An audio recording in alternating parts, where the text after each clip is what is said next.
Most trade-in programs only offer store credit, but with back market trade-in, you get cash in your bank account, so you can spend your money however you want.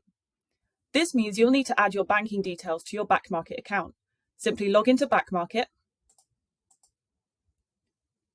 go to My Trade-ins, and click on Add Payment Details. And then click on Banking Information. From here, enter your 8-digit bank account number and your sort code. Once you're done, hit Save and you're all set. You'll also have to add your passport or driving license.